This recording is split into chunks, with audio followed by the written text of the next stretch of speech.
So we are working on making some masala, and I'm noticing that it's a masala paneer. So this is going to go in our cheese. Oh my gosh, yum. Yeah. I'm noticing that you have on your recipe that you have toasted and ground cumin seeds. So why are we doing it that way? Why aren't we just buying a jar of ground cumin seed? Oh, no. No. Because the volatile oils are released once this is ground. Okay. Then the flavor starts dissipating. And so if you want to make real Indian food that tastes like the real thing, yeah, you want to always toast, especially cumin. Cumin needs to be toasted. Yeah. And you want to start with a whole and grind right there, fresh, everything. Nice. Always. And it, as you'll see, it only takes a moment. And look to at do your adorable little bulk container. Mm-hmm. So cute. So cute. And the right size for measuring out of. Love it. Yeah, I keep it. All my spices are over here. Looking beautiful. Nice. So I use this parchment paper, and you'll see why in just a moment. So I'm just going to sprinkle that on as a way to toast. And we've got heat up a little bit. And you just want to do it until you start smelling the cumin. Okay. This kind of toasty. So that's the oil is like flavor. getting released in that. Oh, did you just get that hit? I do. Oh, yeah, it smells so good. Oh, yeah. Yum. And then the other visual test is a little bit of browning. Okay. A little bit of toasty color, but not too much. You don't want to burn it. So you don't want to put it on and go away. Yeah.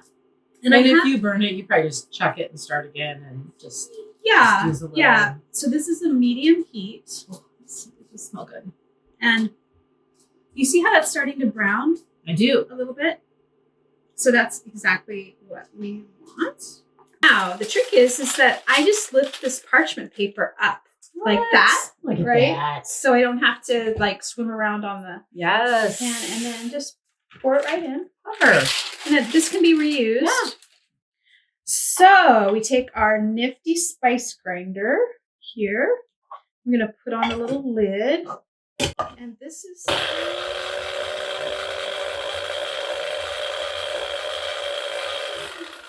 That's it. Nice.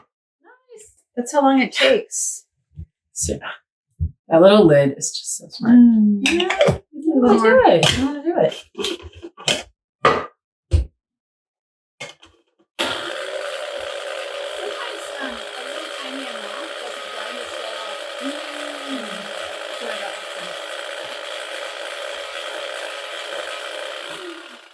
Which for cheese, it can be a little bit crunchy.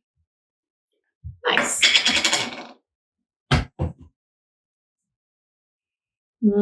Oh my goodness, that smells so good. Now, does that smell different than opening up the pre-ground? Yeah, for sure. It almost has, it has such a much more complex flavor. Like there's even almost like a citrus note in there. You smell that? That kind of that final little, just like a little hint. Love it. So we're going to use some of this Korean red pepper flakes. Nice. And let's see, how many of those do we need? We need 1/4 teaspoon. Where did it go? We just had those. They're there. Yeah.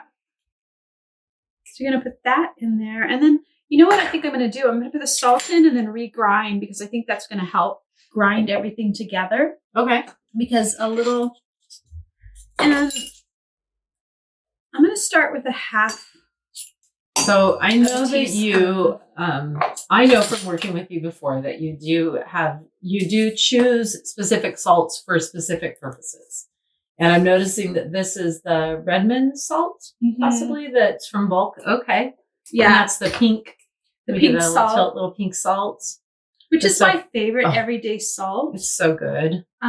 I feel like it has a little bit of sweetness to it, and it doesn't have any harsh notes. I really don't like iodine salt, and always use sea salt.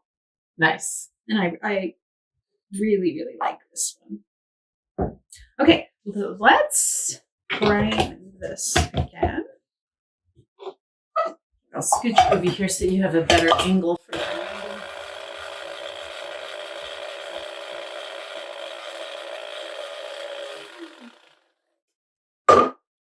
Ooh, Did we miss our beep, or is it still? So it says keep warm. No, Does it's doing its thing. It's doing its thing still. So did you see how much better that ground Let's up see. now that it had a little Oh more? yeah, for sure. That's much nicer. Okay.